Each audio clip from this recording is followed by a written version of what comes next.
Buenas tardes a todos. ¿Se escucha? ¿Está funcionando?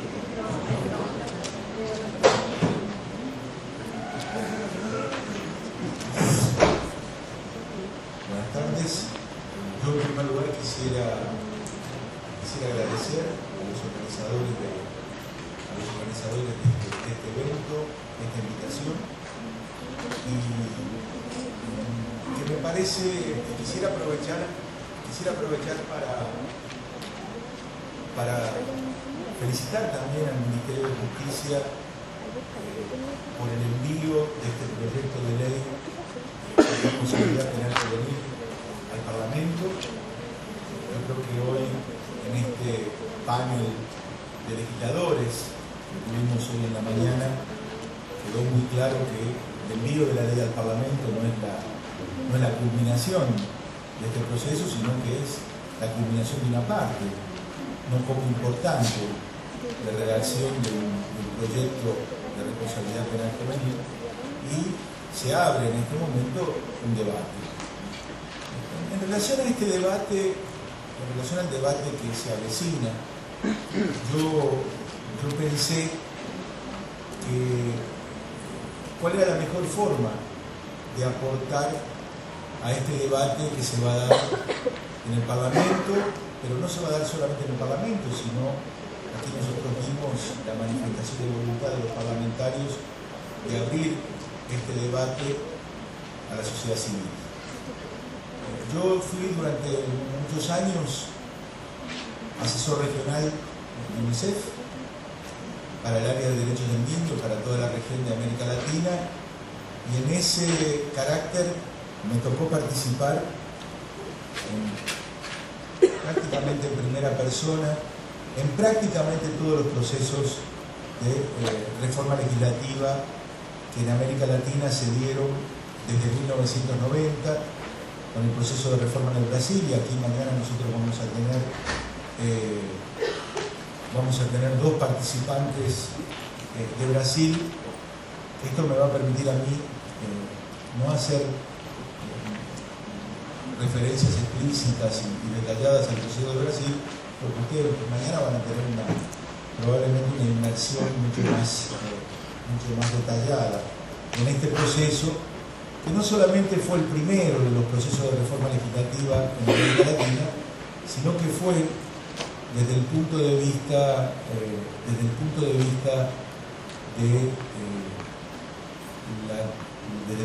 de sus contenidos y desde el punto de vista de la metodología, fue uno de los procesos más abiertos, más transparentes, más democráticos de debate de una ley, en el caso de Brasil, pero también para todo el contexto de América Latina.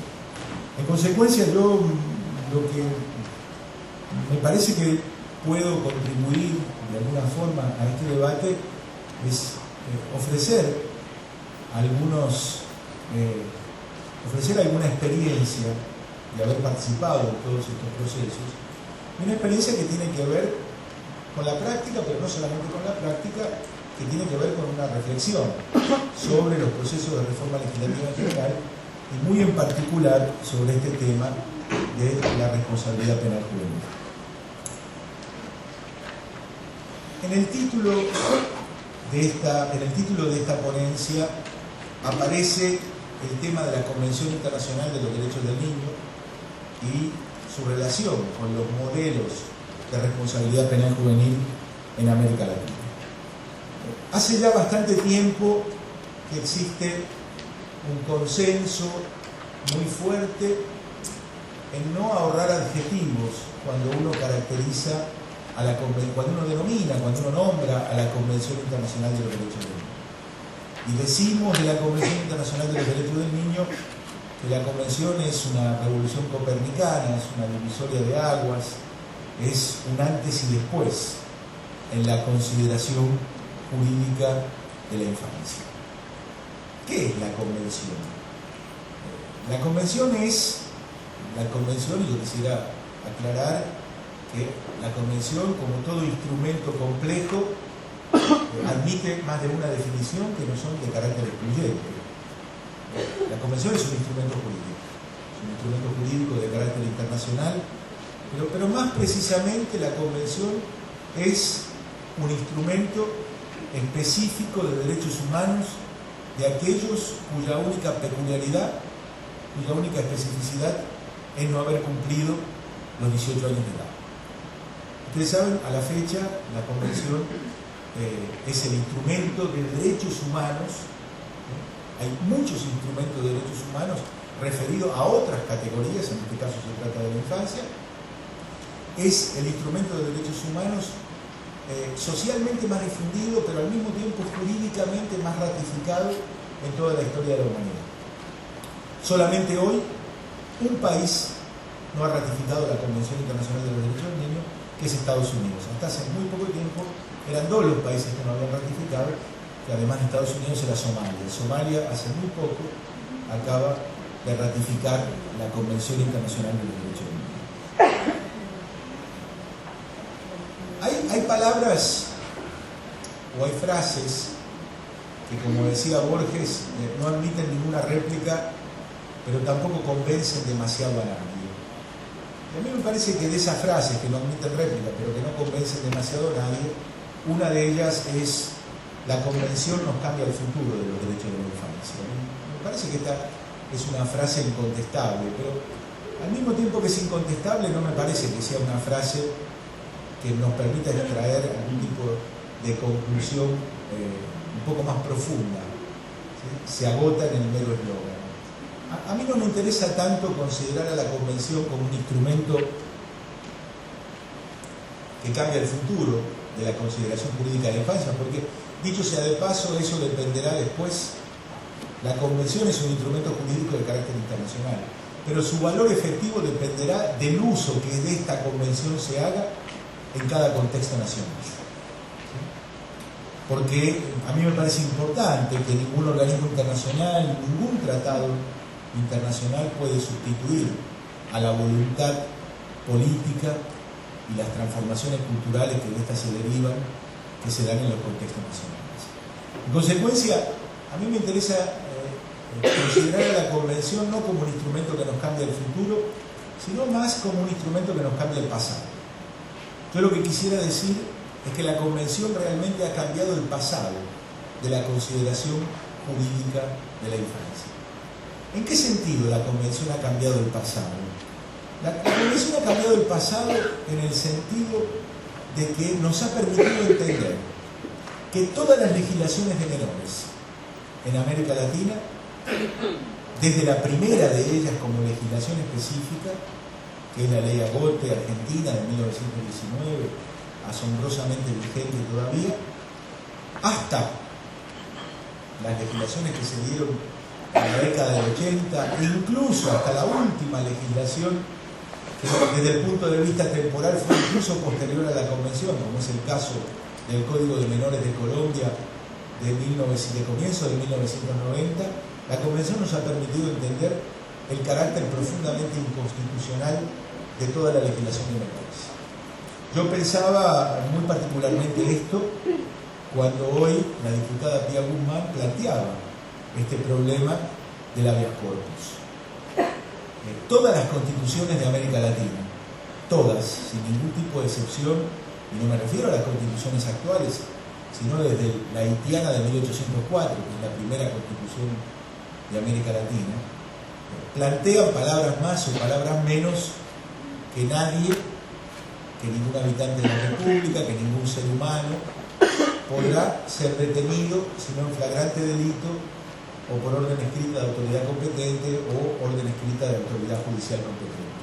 Es la única autoridad que en un Estado democrático de derecho está facultada, fuera de los casos de detención en flagrante hechos por la policía, para privar de libertad a un individuo. Lo que me interesa recalcar aquí es el carácter universal que plantean las constituciones. Nadie, ningún ser humano, ningún habitante de la República. Si las constituciones desde 1804 y sin ninguna excepción han planteado esta universalidad en el reconocimiento de los derechos, ¿cómo se explica que haya podido plantearse que el habeas corpus no funciona para los menores de edad?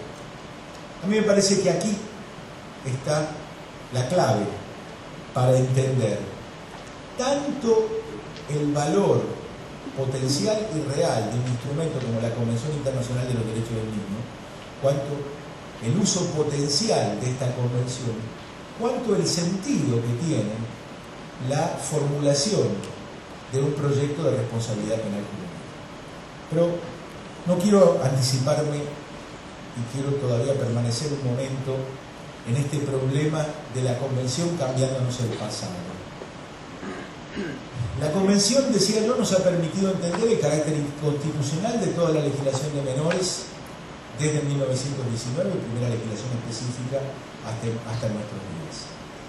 Para decirlo un poco más claro, en la violación sistemática, en la violación, y aquí subrayo no tanto lo de violación, sino lo que subrayo aquí es el carácter sistemático. En la violación sistemática de las más elementales garantías y libertades individuales se ha fundado la asistencia social a la infancia pobre en América Latina. Es decir, sobre la base de la violación sistemática de estos derechos y de estas garantías, se han organizado las llamadas políticas de protección de menores. Y entonces aquí yo quiero insistir en el carácter masivo y sistemático de esta violación de los derechos. Para decirlo todavía en un sentido mucho más directo y con menos eufemismos, los jueces de menores han realizado en América Latina, como mandato de estas leyes, la política social, no para la infancia en general, sino para la infancia pobre en América Latina. Pero a mí me parece, las transformaciones en la historia se dan generalmente por rupturas. Y si la convención representa una ruptura, y aquí yo traté de mostrar el porqué, el cómo y los efectos de esta ruptura que plantea la convención en la consideración jurídica de la infancia, a mí me interesa plantear una ruptura anterior, porque yo decía que la convención significa la convención nos ha permitido entender el carácter inconstitucional de toda la legislación de menores en América Latina, y decía que la primera de estas legislaciones de menores era la legislación argentina de 1919. ¿Y cómo era antes? ¿Cómo era antes de 1919? Aunque uno puede decir que esta legislación específica es de 1919 para la Argentina. En realidad, la especificidad, el tratamiento específico de la infancia en sus relaciones con el derecho penal no arranca con la legislación argentina de 1919, sino que arranca en realidad con el primer tribunal de menores en Illinois, Estados Unidos, en 1899. Sí, el primer tribunal de menores es en Estados Unidos en 1899. ¿Cómo era antes? ¿Sí? Si la convención representa una ruptura con lo anterior para América Latina, que en 1919, y 1899 es el momento de creación del primer tribunal de menores, ¿cómo es antes de 1899? ¿A dónde hay que ir a buscar, normativamente hablando, las relaciones de los menores de edad con el derecho penal? Y hay que ir a buscar esta información en los códigos penales. Y hay que buscarlo en los códigos penales retribucionistas que imperaron en América Latina generalmente durante todo el siglo XIX y en algunos casos hasta bien entrado el siglo XX. En esos códigos penales de carácter retribucionista había un dispositivo que, palabras más, palabras menos, decía: tratándose de menores, la pena se reducirá en 1/3. ¿Cuál era la pena? Bueno, la pena por excelencia, la pena que constituía la respuesta estatal en el prácticamente 99% de los casos, era la pena privativa de libertad. ¿Quiénes eran los menores? Los menores, siguiendo los criterios del derecho romano, eran aquellos que se encontraban en la franja entre los 7 y los 18 años. Porque después de los 18 años ya se era sujeto del derecho penal de adultos, y antes de los 7 años no se era ni siquiera objeto de derecho. Es decir, en la legislación decimonónica, la legislación del siglo XIX, los padres, tutores o guardadores respondían de los eventuales daños cometidos por los menores de 7 años de la misma forma que se respondía por los daños causados por un animal propio. Y aquí esta semejanza, este paralelismo que yo estoy trazando entre los niños y los animales, dista mucho de ser una curiosidad, más bien es un elemento constitutivo de la formación del derecho de menores. Les doy 2 ejemplos. El primero es que todo el mundo tiene conciencia de que no hace falta ser abogado, ni hace falta ser jurista, ni haber estudiado un poco de derecho, para saber que si yo encuentro un niño por la calle y lo golpeo, un niño desconocido, esto alguna consecuencia de carácter jurídico penal me va a acarrear.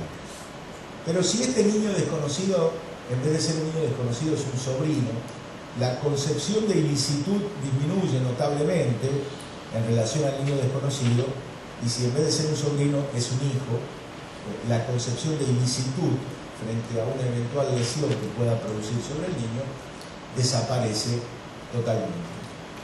La primera vez en la historia que padres fueron llevados frente a un tribunal por maltrato al hijo propio, no por maltrato a un niño desconocido ajeno, fue en 1875, esto fue en la ciudad de Nueva York, y la parte civil en el proceso fue la Asociación para la Protección de los Animales de Nueva York. En todas las exposiciones de motivos que a partir de la década del 20 precedieron a las legislaciones de menores en América Latina, cuando yo estudié por algún motivo este tema en particular y me acerqué a las exposiciones de motivos, incluso de leyes que nunca fueron aprobadas, había una frase que aparecía en forma recurrente y decía: puesto que en este país, cualquiera que este sea, ya existe una legislación para la protección de los animales, es hora de que exista una legislación de protección a la infancia. En todos los países de América Latina la protección a los animales ha precedido, porque aquí la explicación de esto es que el carácter de propiedad hereditario del derecho romano hacía superfluo o inútil, ¿sí?, la protección de esta propiedad, que en el concepto del derecho romano era una disponibilidad absoluta del pater familia. Tratándose de menores, decía yo, los códigos penales del siglo XIX, la pena se reducirá en 1/3. ¿Cuál pena? La pena privativa de libertad. ¿Esto qué quiere decir? Quiere decir que si a un adulto por un delito X se le daba 15 años de privación de libertad, a un menor de edad se le daba 10 años. Es decir, la pena era exactamente la misma, se cumplía en el mismo lugar y la pena se reducía en 1/3. Esta respuesta estatal no solamente involucra a América Latina, sino involucra a toda América, incluidos los Estados Unidos. Es precisamente en los Estados Unidos, a fines del siglo XIX, que surge un movimiento de indignación moral frente a esta situación que yo estoy describiendo. Pero fíjense que la indignación moral se da dentro de los límites y en los moldes de la ideología dominante, y la ideología dominante es el positivismo. ¿Sí? El positivismo como concepción filosófica.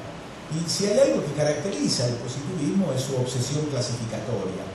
¿Sí? Y entonces la indignación, y para clasificar, y para observar, y para estudiar, lo que se necesitaba era encerrar y al mismo tiempo separar.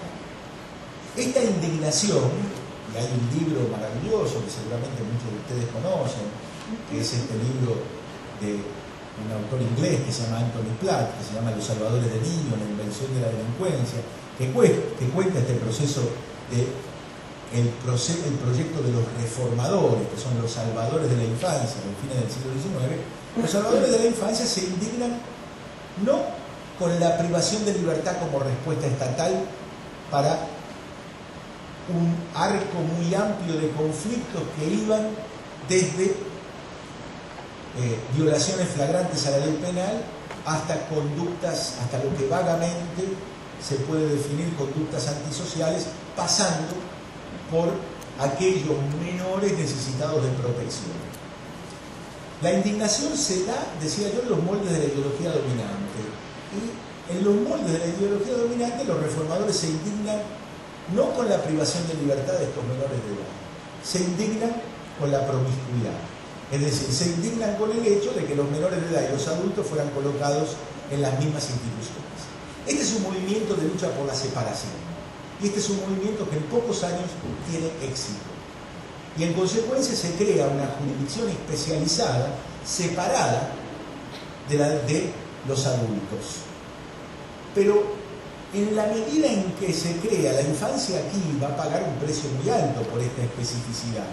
Porque el precio que va a pagar por esta especificidad no es salir de las consecuencias reales del uso del instrumento penal, y aquí aclaro que el instrumento penal no tiene que medirse por las voluntades declaradas, sino por la capacidad de producir sufrimientos reales. Es decir, en 1899 a los menores no se los saca del derecho penal. De lo que se los saca es de las garantías del derecho penal. Porque la nueva jurisdicción, el derecho de menores, se organiza en base a la voluntad discrecional del juez. Y bueno, no es casual que ustedes se encuentren en la legislación de menores que se desarrolla entre 1899 y la aparición de la Convención, no es casual que ustedes se encuentren la discrecionalidad institucionalizada como la base de esta nueva concepción de un derecho de menores separado del derecho de adultos. ¿Y cómo se manifiesta jurídicamente esta discrecionalidad? Se manifiesta en formulaciones tales como el juez deberá hacer esto, o aquello que crea más conveniente. ¿Sí? Esta es la base. Creado rápidamente en Estados Unidos, en 1899, esta idea se exporta a Europa. Entre 1905 y 1920 se crean en todos los países europeos los tribunales de menores, y de Europa sí, es desde Europa que esta idea entra a América Latina. Y entre 1919 en la Argentina y aproximadamente en 1939 en Venezuela se van creando las leyes de menores como leyes separadas respecto de las leyes de adultos.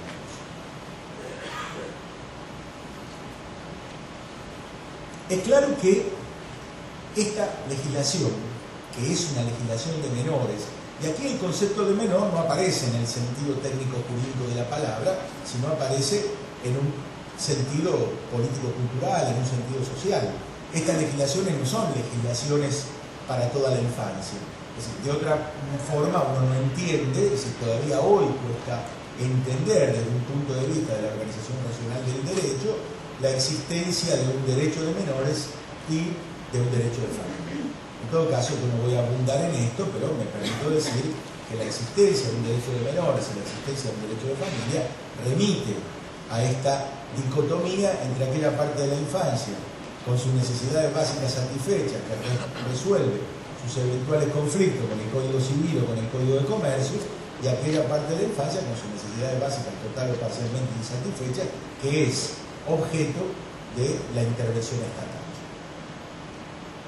De la intervención estatal discrecional institucionalizada por ley. Entre 1919 entonces y la aparición de la Convención en 1989, este paradigma de la situación irregular es un paradigma indiscutible. Es decir, indiscutido, no solamente indiscutible, sino indiscutido. Pocos cuestionan la hegemonía de este derecho de menores. Y se hace sentido común una frase que solamente puede funcionar no verificándose en la realidad. Es decir, la frase que más abunda en toda la década del 80 es: en América Latina tenemos legislaciones de menores maravillosas que infelizmente no se cumplen. Necesitamos la Convención en 1989, y aquí vuelvo a este punto a insistir sobre la necesidad sobre entender a la Convención como una forma de una relectura crítica del pasado. Es solamente desde la Convención que nosotros hoy podemos entender soluciones jurídicas tales como la del artículo 32 de la Ley de Menores vigente en Chile, que en su hipótesis primera dice: cuando un menor comete un delito se va a realizar tal y tal y tal y tal y tal cosa, y en la hipótesis segunda dice: si de resultado de la investigación se llegara a la conclusión que el delito no sea cometido o al menor no le ha cabido ninguna participación en él, igual el juez podrá tomar todas las medidas colocadas en la hipótesis primera de este artículo. Uno dice, bueno, pero si la hipótesis segunda es esta, ¿para qué estaba la hipótesis primera? Estaba de la misma forma en que aparecía el juez deberá hacer A, B, C o aquello que considera más conveniente. La convención viene a romper esta hegemonía jurídica y esta hegemonía cultural y nos permite revisar. La convención, además de ser un instrumento internacional de derechos humanos, la convención es un instrumento omnicomprensivo y con carácter vinculante para aquellos países que la han ratificado. Es un instrumento omnicomprensivo de los problemas de la infancia. ¿Por qué digo omnicomprensivo? Digo omnicomprensivo porque prácticamente no hay absolutamente nada, ninguna parte, ¿sí?, de los problemas vinculados con la infancia que no estén en forma más o menos explícita regulada por la Convención. Salud, educación, participación de los menores de edad en los conflictos armados, etcétera, etcétera. Pero muy particularmente, y a este es el punto al que yo me quiero referir, la Convención plantea en sus artículos 37 y 40 las bases para dar una respuesta estatal a las violaciones a la ley penal cometidas por los menores. En consecuencia, un sistema de responsabilidad penal juvenil reconoce dos bases desde el punto de vista, dos bases inmediatas desde el punto de vista jurídico. La primera es la Convención Internacional de los Derechos del Niño en general y en particular los artículos 37 y 40 de la Convención. Y acá quisiera ser bastante explícito en esto. Si uno hace, desde una perspectiva garantista, hace una lectura de la Convención taxativos, sorprendentemente taxativos, en la formulación, ¿qué es lo que hace el artículo 37 y el artículo 40 de la Convención? Coloca para funcionar para los menores de edad los principios generales del derecho moderno, y cuando hablo del derecho moderno me refiero al derecho iluminista que surge de la Revolución Francesa.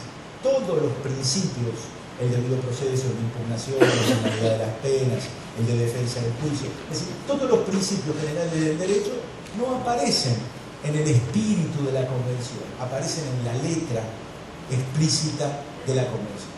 Dos fuentes entonces: Convención Internacional de los Derechos del Niño, Constitución Nacional.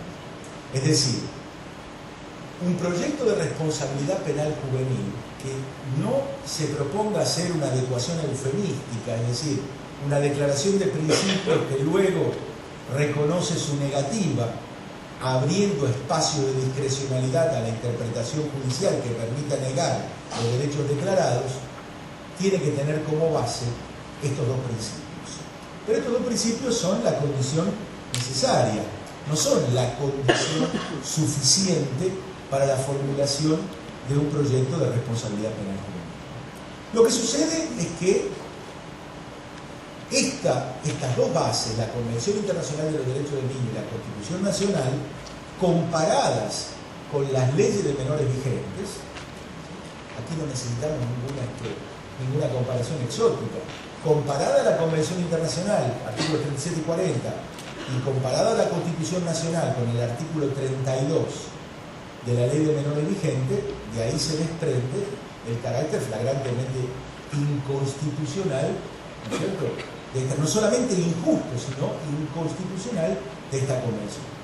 En consecuencia, se desata a partir de esto un proceso de reforma legislativa, que en algunos países se ha dado, como en el caso de Brasil, una reforma en el cuerpo jurídico único, la parte de protección, la parte asistencial, y junto con la parte de regular los conflictos penales de menores de edad, y en otros países, como es el caso de Chile, y como es el caso, yo les diría más o menos que en el 50% de los países de América Latina esta reforma se ha dado en un cuerpo único y en el otro 50% se ha dado en dos partes. Yo lo que quisiera decir es que acá no hay, ¿sí?, las dos, cada país ha decidido y tiene que decidir en función del desarrollo de su coyuntura, en función del desarrollo de sus instituciones, del movimiento de la cultura jurídica, cuál de las dos estrategias de reforma legislativa eligen. Cualquiera de las dos no es ni buena ni mala en sí misma. ¿Sí? Cualquiera de las dos tiene que estar adecuada a las circunstancias. Pero estos procesos de reforma no se han dado en el vacío. Se han dado en un proceso de avance y retroceso de las condiciones económicas y sociales, pero también de avances y retrocesos de las condiciones políticas de la democracia. Y a mí me gustaría entonces contextualizar esto sobre todo en lo que tiene que ver con las reformas de los modelos de responsabilidad penal juvenil. No cabe duda que en los últimos años, en América Latina, y cuando me refiero a los últimos años, no sé si hablar de 5, 6, 7, 8 años, no hay encuesta de opinión en América Latina que no coloque el problema de la inseguridad, que evidentemente es un problema de naturaleza urbana, y en este sentido el proceso de urbanización en América Latina ha sido uno de los procesos más acelerados del mundo. Ahí está el caso de Brasil, tal vez como ninguno.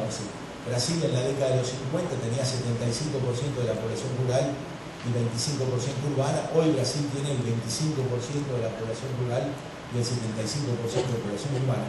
Pero en todo caso, lo que quiero decir es que en los últimos años no hay encuesta de opinión en América Latina que no coloque el tema de la inseguridad urbana como el tema en la peor de las hipótesis, número 2 de preocupación social. Para el único problema que el tema de la falta de seguridad, de la inseguridad urbana pierde en América Latina, es para el tema de la desocupación, ¿sí? Para el tema de la falta de empleo. Aquí estoy hablando de preocupación social con el tema de la inseguridad en general. Ahora, los medios de comunicación han sido bastante eficientes, aquí uso la palabra eficientes entre comillas, en establecer un vínculo bastante automático entre la seguridad urbana y la delincuencia juvenil. Y este vínculo automático, en parte, ha sido posible porque una cosa que caracteriza al problema de los conflictos de los menores de edad con la ley penal ha sido la falta de información cuantitativa confiable. En la medida en que ha existido una legislación que ha tratado en forma indiferenciada, no solamente en el plano normativo, sino también en el plano del tratamiento institucional, aquellos adolescentes sujetos activos de la violencia, es decir, victimarios, con aquellos adolescentes o niños sujetos pasivos de la violencia, es decir, víctimas, esta formulación normativa, ¿sí?, que viene de esta matriz de la doctrina de la situación irregular, el problema del menor delincuente abandonado, ha impedido la producción, la existencia primero y la producción después de información cuantitativa confiable. Sobre la falta de información cuantitativa confiable, los medios de comunicación han podido generar una alarma social, frente a un problema de contornos indefinidos y de dimensión cuantitativa imprecisa. A esto se le suma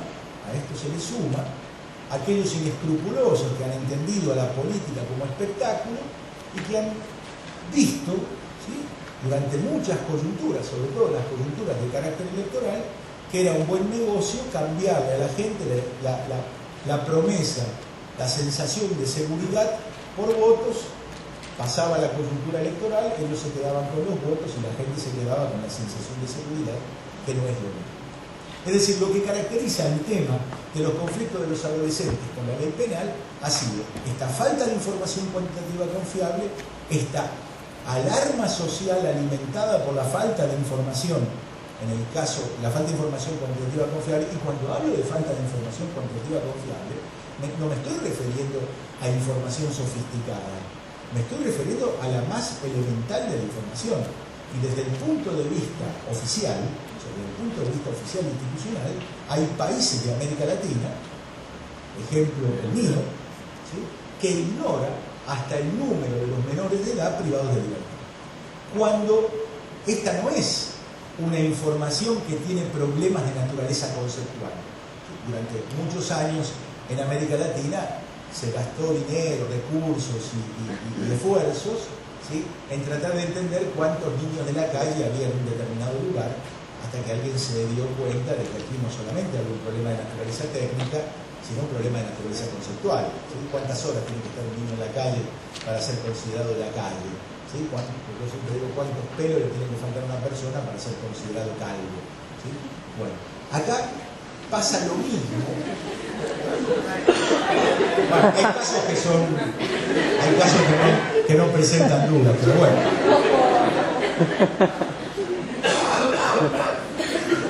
Pero nosotros aquí la falta de información cuantitativa confiable no se refiere a un problema donde la dificultad es de naturaleza conceptual. Porque estar privado de libertad o no estar privado de libertad no debería ser objeto de una disputa conceptual, tanto desde el punto de vista fáctico, cuanto desde el punto de vista de las definiciones normativas de los instrumentos de los derechos humanos. Además, cuando nosotros hablamos de fuentes del sistema de responsabilidad penal juvenil, ¿sí?, yo mencioné la Convención Internacional de los Derechos del Niño y la Constitución. Y hay un tercer elemento, hay una tercera fuente de inspiración, que son las reglas de Naciones Unidas, que no tienen el carácter vinculante que tiene la Convención, pero que tienen una fuerza y un peso político y moral extraordinario. Por ejemplo, no me refiero solo a las reglas llamadas de Naciones Unidas de Beijing para la Administración de Justicia, sino muy particularmente a las reglas de Riad para los jóvenes privados de libertad. En su punto 11b, las reglas de Riad para los jóvenes privados de libertad definen la privación de libertad. Dicen, por privación de libertad deberá entenderse cualquier detención o encarcelamiento ordenado por cualquier autoridad judicial, administrativa o de otra naturaleza, donde se coloque a un menor de edad en un determinado lugar y no se lo deje salir bajo su propia voluntad. Uno puede llamar a eso como quieras, y el derecho de menores lo llama como quiera, porque el derecho de menores es un festival del eufemismo, es decir, en el derecho de menores nada es lo que es. Hay un juez que es un buen padre de familia, hay un proceso que es un acto pedagógico, hay una pena que en realidad es una medida pedagógica, es decir, nada es lo que en realidad es. Sin embargo, la privación de libertad, y aquí ustedes ven el aporte que los instrumentos de derechos humanos de carácter internacional hacen a la definición conceptual de estos problemas que son fundamentales para entenderlos. Las reformas legislativas en este plano no han sido fáciles. Y no han sido fáciles porque, en primer lugar, no voy a volver a repetir, están estos problemas que existen, que son de entidad real y que además están agravados por la falta de información cuantitativa confiable. Pero además de eso, ¿sí?, además de la esquizofrenia que le representa a las instituciones, y aquí me estoy refiriendo tanto a las instituciones de la justicia como a las instituciones de la administración, es decir, a los entes encargados de la ejecución de las medidas, la consideración indiscriminada de los adolescentes como víctimas y de los adolescentes como victimarios, y de esta perspectiva de juzgar a los adolescentes mucho más por lo que son o parecen que por lo que efectivamente han hecho. Es decir, esta confusión normativa ha derivado en una confusión institucional. Pero esta confusión institucional y normativa se ha podido mantener durante tanto tiempo porque también la sociedad ha tenido una visión esquizofrénica de estos problemas. Y a mí me parece que en algunas sociedades con mayor intensidad y en otras sociedades con menor intensidad, la sociedad se ha dividido en un cierto sentido frente a estos problemas. Y tendencialmente ha predominado una visión también esquizofrénica sobre la conducta, sobre las violaciones de las leyes penales cometidas por los adolescentes. ¿Por qué digo una visión esquizofrénica? Porque la sociedad tiende y ha tendido a ver a estos adolescentes alternativamente o como ángeles o como demonios. Y si de un lado se ha planteado, ¿sí?, una visión que yo llamo de retribucionismo hipócrita, es decir, aquellos que han planteado que la solución de estos problemas solamente se podía dar con la baja de edad de la imputabilidad, con el aumento de las penas y con la disminución de las garantías, frente a esta visión retribucionista hipócrita, ha surgido una visión paternalista ingenua que ha negado una evidencia de una realidad, y es que en un número que debe ser determinado, los menores de edad cometen delitos, y no solamente cometen delitos, sino que son capaces de cometer delitos de naturaleza grave. La Convención y la Constitución han permitido al 70% de los países de la región salir de esta situación de esquizofrenia jurídica y de esquizofrenia social. ¿Construyendo qué?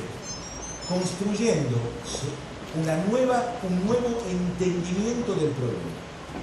Y quiero insistir sobre este punto.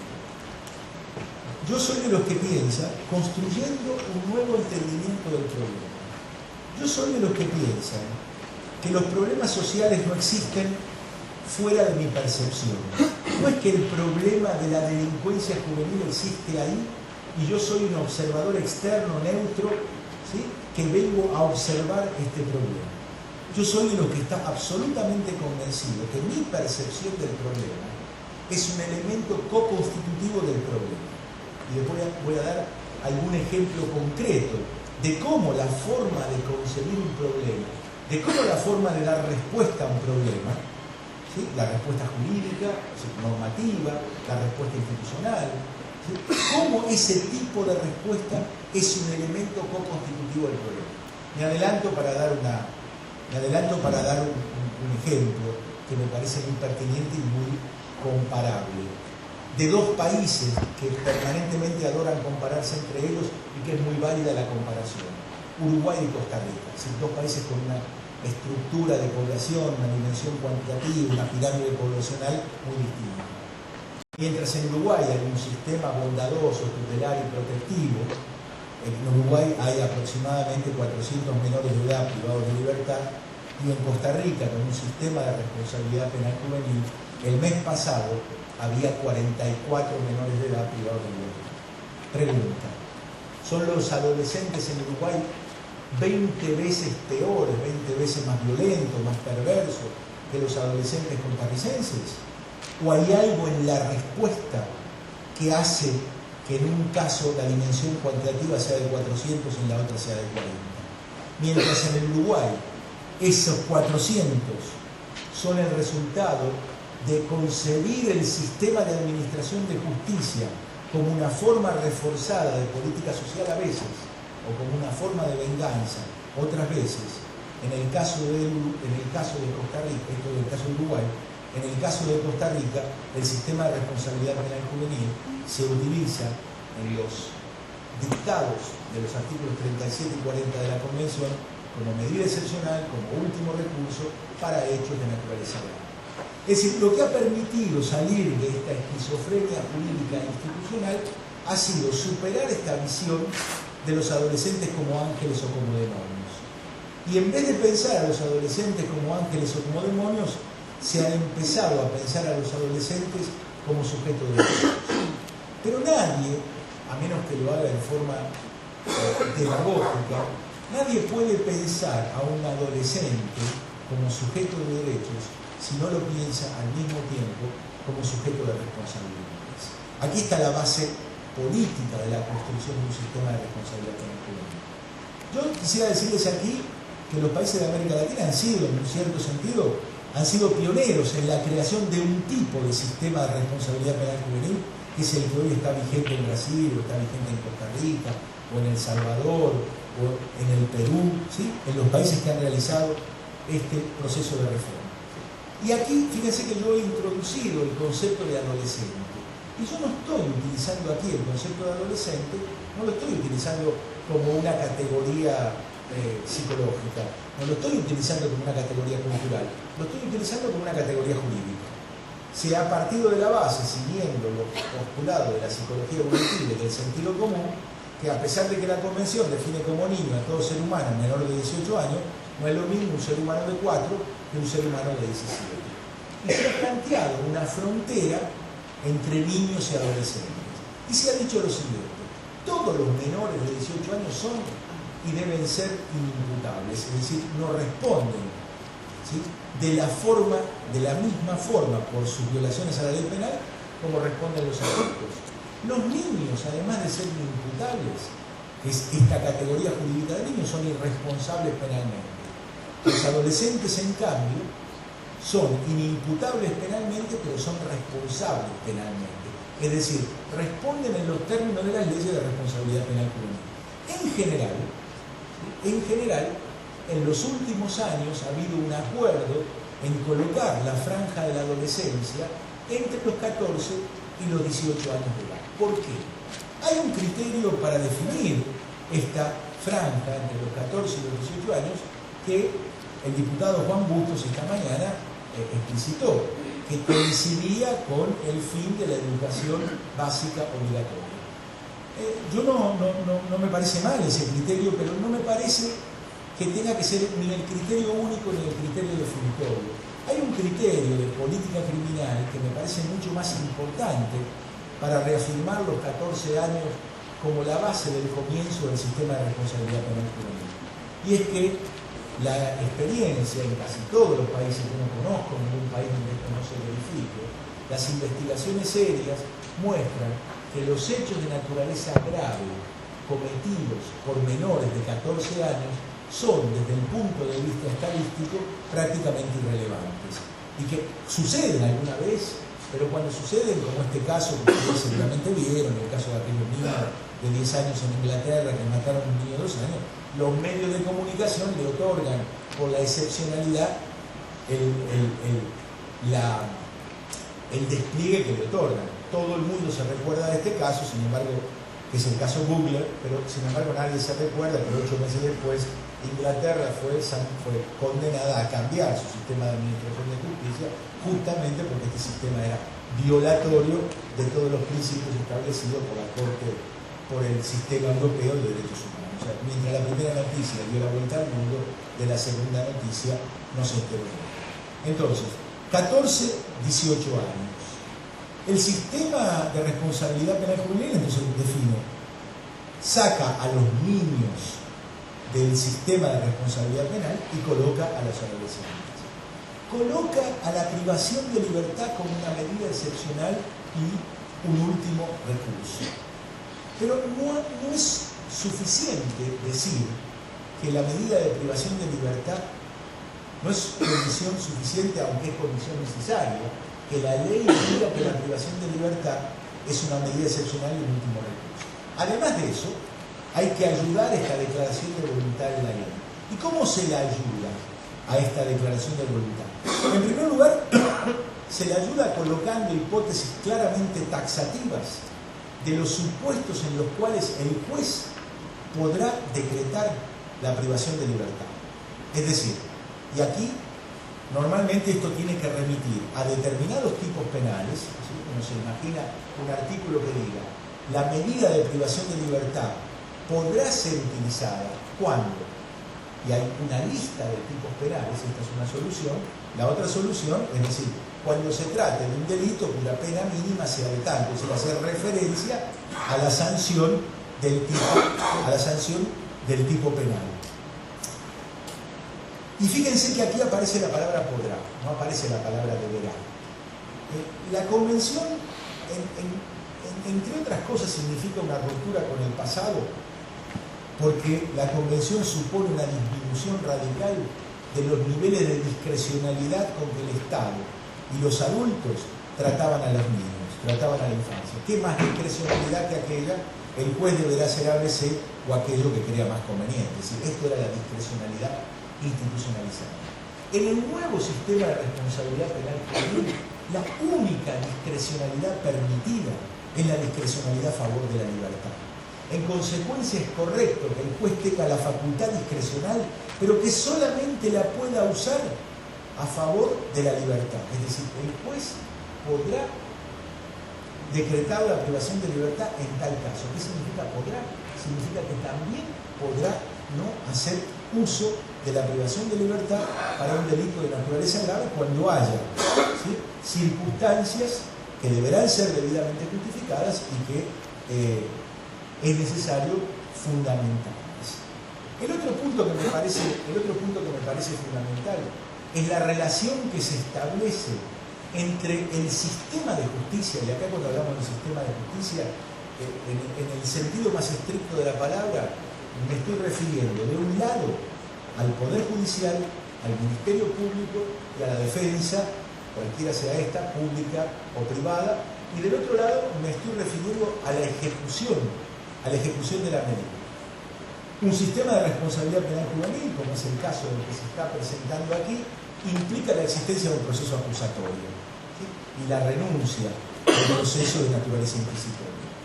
Sin embargo, además de los instrumentos de naturaleza jurídica para convertir a la privación de libertad en algo excepcional, a los cuales yo me refería ahora, hay una parte de esto que son de naturaleza de alguna forma extrajurídica.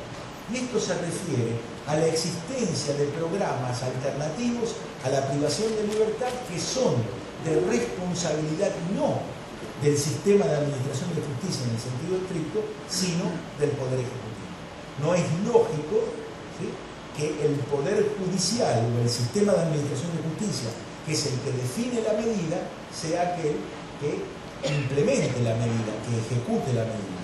En consecuencia, aquí se establece una relación de equilibrio inestable y de control mutuo entre el sistema de administración de justicia en el sentido estricto y el Poder Ejecutivo como órgano implementador de las medidas. Cuando nosotros hablamos de medidas, ustedes vieron que los sistemas de responsabilidad penal juvenil, las medidas van desde la advertencia a amonestación, es decir, para los hechos de naturaleza, que a veces una advertencia o una amonestación hecha en el momento justo, con seriedad y responsabilidad por el juez, implica que ese adolescente no vuelva nunca más a pasar por el sistema de administración de justicia hasta la privación de libertad. Ahora, aquí la experiencia a mí me muestra que hay dos hipótesis en las cuales uno tiene que desconfiar en las relaciones entre el sistema de administración de justicia y el Poder Ejecutivo. Cuando las relaciones son muy malas, porque no hay ningún tipo de diálogo y de coordinación, y cuando las relaciones son demasiado buenas. Porque cuando las relaciones son demasiado buenas, aquí hay complicidad. Y esta complicidad entre dos poderes del Estado siempre termina en contra de la parte más débil. Y aquí la parte más débil, ¿sí?, es el adversario. Es ponerse de acuerdo para reintroducir entre el Poder Ejecutivo y la Administración de Justicia espacios de discrecionalidad. De nada sirve una ley excelente de responsabilidad penal juvenil que convierta la privación de libertad en medida excepcional de último recurso si el Poder Ejecutivo no implementa de verdad medidas alternativas a la privación de libertad. ¿Por qué? ¿Por qué? Porque la presión social que se ejerce sobre los jueces le llevará a los jueces a utilizar la medida de privación de libertad antes que verse sometido él o el adolescente al linchamiento social. Ahora, al mismo tiempo, de nada sirve que el Poder Ejecutivo organice las mejores medidas de privación de libertad y de medidas alternativas a la privación de libertad del mundo si el sistema de administración de justicia no hace un uso serio y responsable de las hipótesis restrictivas de la aplicación de la privación de libertad. Es decir, si nosotros tenemos hipótesis concretas para la aplicación de la privación de libertad, que dicen son estos tipos penales, y el juez dice, bueno, pero yo considero que robar una bicicleta, que hurtar una bicicleta, ¿sí?, es un hecho gravísimo porque esto ofende la... Es decir, si no hay pertinencia jurídica, ninguna medida es legítima. Y por eso, y esto no lo digo yo solamente, sino que lo dicen las reglas de RIA, ningún motivo de carácter pedagógico podrá jamás justificar ni legitimar, no digo un día, un minuto de un adolescente privado de libertad. Es decir, esto no significa, porque aquí me parece que yo quisiera dejar un punto que es muy claro, y es esto. Las leyes de responsabilidad penal juvenil no son leyes para resolver el problema de la delincuencia juvenil. Para resolver los problemas vinculados, todo el mundo sabe que atrás de los problemas vinculados a la delincuencia juvenil hay problemas sociales, ¿sí?, sociales, económicos, culturales, etcétera, etcétera. Para resolver estos problemas están las políticas sociales, ¿sí?, la salud, la educación, etcétera, etcétera. Las leyes de responsabilidad penal juvenil no son para resolver este problema. ¿Para qué son? Son para administrar este problema. Y no es poco una administración transparente, democrática, abierta, de un problema que tiene la sensibilidad que tiene y que luego la opinión pública lo coloca dentro de los problemas de mayor preocupación social. Consecuencia, medida excepcional de privación de libertad, pero con pertinencia jurídica. Medidas alternativas, y yo quisiera decir aquí, y esta ha sido la experiencia de todos los países de América Latina, las medidas en los sistemas de responsabilidad penal juvenil se dejan, si ustedes quieren, dividir en dos grandes partes. Se dejan dividir entre las medidas privativas o restrictivas de libertad, como es la privación de libertad y la semilibertad, y las medidas no privativas de libertad. La experiencia demuestra que la sociedad civil y los poderes provinciales o municipales están más que legitimados para intervenir, y esto lo demuestra la experiencia, en todas las medidas que no implican privación de libertad, porque significa intervenir ahí donde los problemas ocurren. Si un adolescente que vive en el municipio X, ¿sí?, pintó una pared, en primer lugar, ¿sí?, esto no es un hecho como para, ¿sí?, destruyó una pared de un edificio público, ¿sí?, la destruyó en el sentido de que la pintó. Esto yo no creo que sea un hecho donde el cual uno le tiene que pasar la mano en la cabeza y decirle qué maravilla, vaya y pinta iglesias, o vaya y pinta el Museo Nacional como se le dé la gana, ¿sí?, este tipo de cosas. Pero tampoco es un hecho para ordenar, tampoco este es un hecho para ordenar la privación de libertad. Aquí hay que dar una medida adecuada. Que dicho sea de paso, si uno desde el punto de vista cuantitativo analiza los ilícitos penales cometidos por los menores de edad, desde el punto de vista cuantitativo, ¿sí?, los ilícitos penales que los menores de edad cometen no son secuestro de aeronaves, hurto informático, terrorismo, ¿sí?, este tipo de cosas. Los delitos que cometen son destrucción del patrimonio público, hurtos, pequeños robos. Entonces hay que organizarse desde el punto de vista de la interpretación jurídica y desde el punto de vista del Poder Ejecutivo, hay que organizarse para dar una respuesta masiva a los problemas masivos. Ese tipo de hechos, destrucción de un teléfono público, ¿cómo se responde? El retribucionismo hipócrita dice cárcel. El paternalismo ingenuo dice pásenle la mano en la cabeza y denle otro teléfono para que lo rompan. Un sistema de responsabilidad penal juvenil no opta por ninguna de estas dos soluciones. Dice, señor, usted va a recibir una prestación de servicio de la comunidad. En los próximos 6 meses va a ir a limpiar una escuela los fines de semana, o va a ir a trabajar en un hospital, ¿no?, o va a ir a realizar una prestación de servicios a la comunidad. Todas las medidas que no implican restricción de libertad, la experiencia demuestra lo altamente positivo que resulta el involucramiento de la sociedad civil y de los poderes municipales. Al mismo tiempo, la experiencia demuestra el carácter absolutamente funesto que tienen todas las experiencias de privatización, de privación de libertad. La experiencia muestra que las experiencias de privación de libertad han terminado en el peor de los fracasos, con niños muertos achicharrados, donde aparece una ONG que le da un tubito las cenizas al papá y el Estado no es más responsable de absolutamente nada y el Estado se tiene que hacer cargo después de la catástrofe, ¿sí?, y esto sale 4 veces más caro que la privatización del servicio. Esta es la experiencia en América Latina de la privatización y la privación de libertad. Cualquiera podrá decir, y con razón, bueno, pero los sistemas públicos de atención a la privación de libertad tienen problemas. Bueno, más problemas tiene la democracia.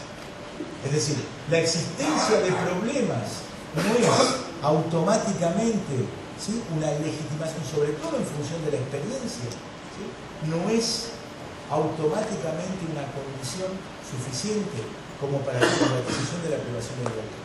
En consecuencia, yo quería insistir sobre este punto, quería insistir sobre el punto de la necesidad de organizar medidas alternativas a la privación de libertad, como la prestación de servicios de la comunidad, y me parece muy importante insistir sobre este punto, que las leyes de responsabilidad penal juvenil no son leyes para la solución de los problemas, sino que son leyes para la administración de los problemas. Y una administración correcta de estos problemas es la mejor contribución que se puede dar a resolver en conjunto muchos problemas. ¿Por qué? Porque en la vieja concepción, en esta concepción imperante, y esto que yo voy a decir ahora, no solamente se formula como una declaración cultural, sino que esto se inscribe en estas leyes que mezclan al adolescente víctima con el adolescente victimario. En la concepción tutelar pseudoprotectiva, todo el mundo era responsable de todo. La experiencia demuestra que cuando todo el mundo es responsable de todo, nadie es responsable de nada. En un sistema de responsabilidad penal juvenil, y por eso hablamos de sistema, cada parte tiene su responsabilidad y cada parte tiene instrumentos para controlar al otro. Tomemos un ejemplo, la detención provisoria, ¿sí? Se establece mientras se sustancia el proceso, y aquí la ley tiene que establecer un plazo que sea absolutamente improrrogable. Yo considero, por ejemplo, que un plazo de 120 días es un plazo razonable para establecer una detención provisoria, y además que sea un plazo absolutamente improrrogable, porque no es posible que el adolescente pague por las deficiencias del funcionamiento del sistema. Es decir, si se libra un exhorto, un pedido de información de una provincia a otra, y este pedido de información demora 4 meses, no se entiende por qué el que cargue con la ineficiencia del sistema de administración de justicia tenga que ser el adolescente acusado de un delito. Pero tomemos este ejemplo, detención provisoria, al margen del tiempo de duración. La detención provisoria tiene que estar fijada en ley y tiene que ser improrrogable. Supongamos 120 días, 150 días, lo que diga la ley. Llega el día 121. ¿Qué es lo que pasa? ¿Sí? Pueden pasar dos cosas. Aquí para mostrarles a ustedes el funcionamiento del sistema. Cuando en las relaciones entre el sistema de administración de justicia y el Poder Ejecutivo hay relaciones de complicidad, el día 121 no pasa nada. No pasa nada. Y ese adolescente sigue privado de su libertad por 150, por 180, por 200, y la detención provisoria se convierte en una forma anticipada de castigo. Que ese es el único objetivo que puede tener una detención provisoria, o exageradamente larga o sin límites. No cometió ningún delito, pero yo lo estoy castigando anticipadamente por lo que pudiera suceder. ¿Qué sucede cuando las relaciones entre la Administración de Justicia y el Poder Ejecutivo, el órgano encargado de la implementación de la medida, son muy malas? Es que el día 121 el ente encargado de la implementación de la medida le abre la puerta y hace lo que llama un habeas corpus latinoamericano, le dice al adolescente que se vaya. En los dos casos hay una violación flagrante del derecho. En los dos casos hay una violación flagrante del derecho. ¿Qué es lo que tiene que ocurrir? Es que el día 121 el ente administrativo tiene que entrar con un habeas corpus.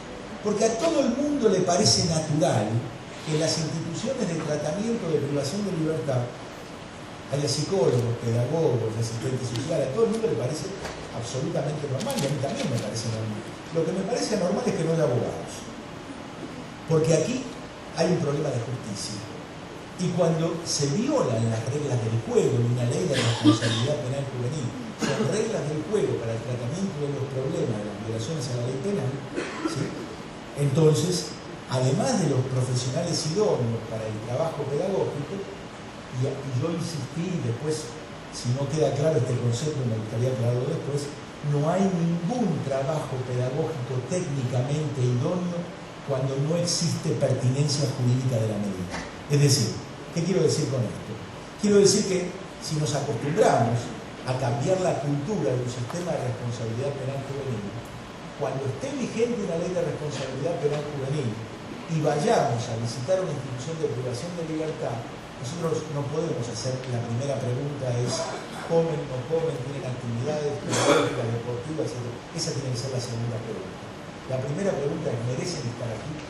Porque si no merecen estar en esa institución, no hay ningún proyecto pedagógico que pueda justificar la permanencia. Bueno, como ustedes ven, y con esto concluyo, el último punto, el punto de qué viene primero, si una ley de protección o de asistencia o una ley de responsabilidad penal juvenil. Yo estoy absolutamente convencido que primero no hay recetas, ¿sí? Pero no hay recetas ni para un lado ni para el otro. Y la experiencia demuestra que en muchos países el haber precedido la reforma legislativa con una ley de responsabilidad penal juvenil ha sido una excelente decisión, porque ha impedido que se siguiera con un proceso de mezclar a los adolescentes como víctimas y a los adolescentes como victimarios, con un proceso de criminalización de la pobreza. Y el hecho de haberle dado al sistema de responsabilidad penal juvenil los adolescentes infractores ha permitido despejar el campo de las políticas sociales y no mezclar las cosas. En consecuencia, muchas veces el problema de implementación de un sistema de responsabilidad penal juvenil no pasa por la existencia solo de tener más recursos, sino por una profundísima realocación de recursos. Siempre, sorprendentemente, hay recursos para la privación de libertad, es la internación, y siempre, sorprendentemente, faltan recursos para las medidas en medio abierto, para las medidas alternativas a la privación de libertad. Este problema no es fácil, este problema es complejo, porque involucra los tres poderes del Estado, el poder legislativo, el poder ejecutivo, el poder judicial, pero además es complejo por su naturaleza eminentemente política, porque de lo que se trata aquí es de asegurar un delicado equilibrio entre el sacrosanto derecho de la sociedad a su seguridad colectiva con el sacrosanto derecho de cada individuo al respeto riguroso de sus libertades individuales. Por eso, en última instancia, la instauración de un sistema de responsabilidad penal juvenil, además de ser un problema jurídico, es un problema medular de la existencia de la democracia. Bueno, muchísimas gracias.